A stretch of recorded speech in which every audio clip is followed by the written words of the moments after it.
சுக்கிரன் பகைவர் வீட்டில் இருந்தால் பலன்கள் இல்லாமல் போகும் என்று பல பதிவுகளை பார்த்துருக்கேன். இதில் என்ன வேடிக்கை அப்படின்னா, குருவுடைய வீட்டில் சுக்கிரன் வந்தாலே அவருடைய பலன்கள் இருக்காது என்பது இவருடைய கருத்தாக தான் இருக்க முடியும்.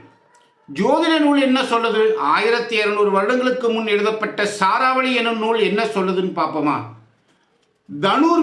தனுஷு குருவுடைய வீட்டில் சுக்கிரன் இருந்தால் தர்மம் செய்வான், உண்மையான தொழில் செய்வான். ஏன்னா குருவுடைய வீட்டில் சுக்கிரன் இருக்கான் இல்லையா, உண்மையான தொழில் செய்வான், வலிமையாக இருப்பான், செல்வம் இருக்கும், அனைவராலும் விரும்பப்படுவான், அழகு இருக்கும், தலைமை இருக்கும், அவங்க இனத்தினுடைய புகழை பரப்புவான், நல்ல பண்டிதர், கால்நடைகள் அலங்கார விருப்பம், செல்வம், நல்ல மனைவி. நல்லா கவனம் பண்ணிக்கணும்.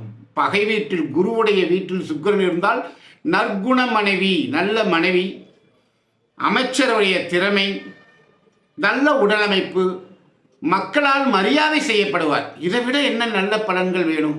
பகைவருடைய வீட்டில் சுக்கிரன் இருந்தால், குருவுடைய வீட்டில் சுக்கிரன் இருக்கும் பொழுதே இவ்வளவு நல்ல பலன்களை சாராவளி நூல் சொல்லுது, நாங்களா சொல்லலை. ஆனால் ஒரு சில பேர் குருவுடைய வீட்டில் பகை வீட்டில் சுக்கிரன் இருந்தால் பலனற்று போகும் என்று சொல்கிறாங்க. இதுதான் வேடிக்கையாக இருக்கு. இது போன்ற கருத்துகள், பல கருத்துகள் ஜோதிட விதிகளுக்கு மாறுபட்டு வெளிவருவதை மிக கண்டிப்பாக வன்மையாக கண்டிக்க வேண்டியது ஒரு முக்கியமான விஷயம். இதில் தான் எங்களுடைய ஆசான் டாக்டர் விமலன் அவர்கள் நிறைய விஷயங்களை மறுத்து பேசிட்டு வர்றாரு. அதை இன்னும் உங்களுக்கு நிறைய விஷயங்களை சொல்வேன். நன்றி, வணக்கம்.